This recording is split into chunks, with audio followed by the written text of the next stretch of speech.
Today is September 30th. Today's quote is entitled, "Karma is your teacher." It's my teacher also. It's everyone's teacher.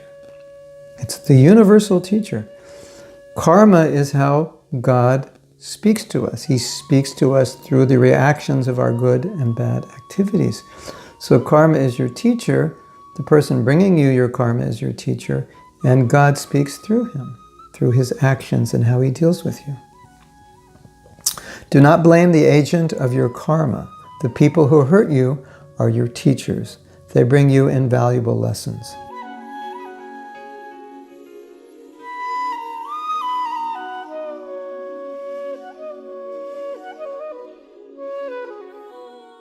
So one time a devotee gave a donation, and the person he gave the donation to ran off with the money.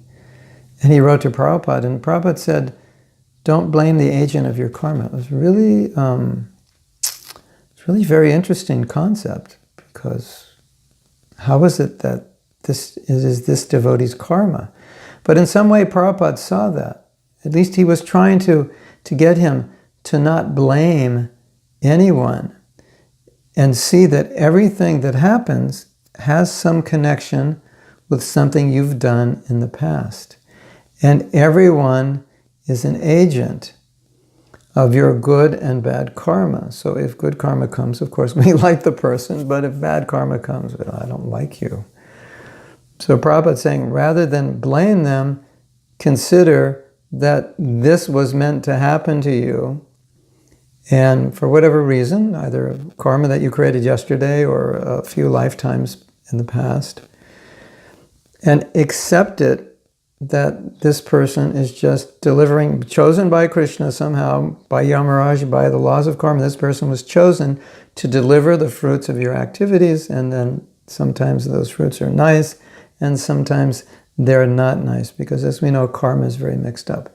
And then the other point we're making in this quote is that ask yourself, what am I to learn from this? Is there anything I can learn from this? Are there valuable lessons? Are there ways in which Krishna is directing me to maybe stop doing this and start doing this? Now, my experience is very clear to me over the years that if I have something that is an obstacle for me and I gravitate to try to enjoy that obstacle, Krishna always arranges a miserable result. And every time there's a miserable result, there's a message which says, don't do that, because every time you do that, I'm going to cause a problem for you, because I want you to understand that you shouldn't do that. And I'm sure you all have this experience. You think of your life and you think of something that you do that you think will make you happy, whatever that may be, and it doesn't.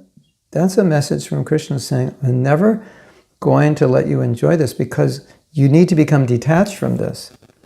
And if you don't suffer, you're not going to become detached. So I'm going to make sure you suffer. So we take that as a signal. Okay, Krishna doesn't want me to go in this direction, because every time I do, he creates a problem. And it may have taken me 30 years to finally wake up and accept and realize that. But if karma is your teacher, then we have to ask, okay, this person said or did this. What is being taught? What am I to learn from this?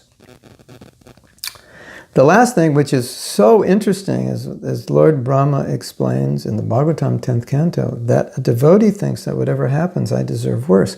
Now, it's hard enough in many cases to just understand what my responsibility would be for suffering, especially when the suffering is very great or very painful, because we would feel nobody deserves to suffer like this, and what this person did is so wrong. I don't deserve to suffer. So, what to speak of thinking I deserve worse? And so now we ask ourselves, I can hardly accept that this is my karma. I can hardly just let this go, because what this person did was so bad, so unjust, so wrong, so hateful, spiteful, revengeful, whatever it is, ignorant. And now I'm supposed to think that I deserve worse and I'm getting off easy? How do we deal with that? We just think about it. We just try to understand it. I say, I can't understand it, but let me contemplate how this could be, how I had some connection, how I've perhaps done something that created this reaction, or just accept that I must have done something. And in this way, what we try to do is when we can't come to a standard and say, oh yes, I accept I deserve so much worse. If you can't come to that standard, you ask yourself, how can I get a little closer to that standard? How can I get a little closer to that understanding? Because it may be very difficult for me now, but you don't want to deny it. You don't want to say, no, it's not true. I have nothing to do with this. You just want to say, it doesn't feel like I have anything to do with it. I don't know what I have to do with it. But Bhagavatam says, I'm getting off light. So let me think, how can I accept like 1% of that or 2%? How can I understand it in some way where a little bit of that gets in me? And in this way, gradually get closer to that ideal. And you can apply this to anything in Krishna consciousness where the ideal is so high, you just think, I can't either understand it or I can't get to it. Then you ask yourself, how could I get 1 step closer, 1% closer to that? So that's how we deal with things which are out of our reach.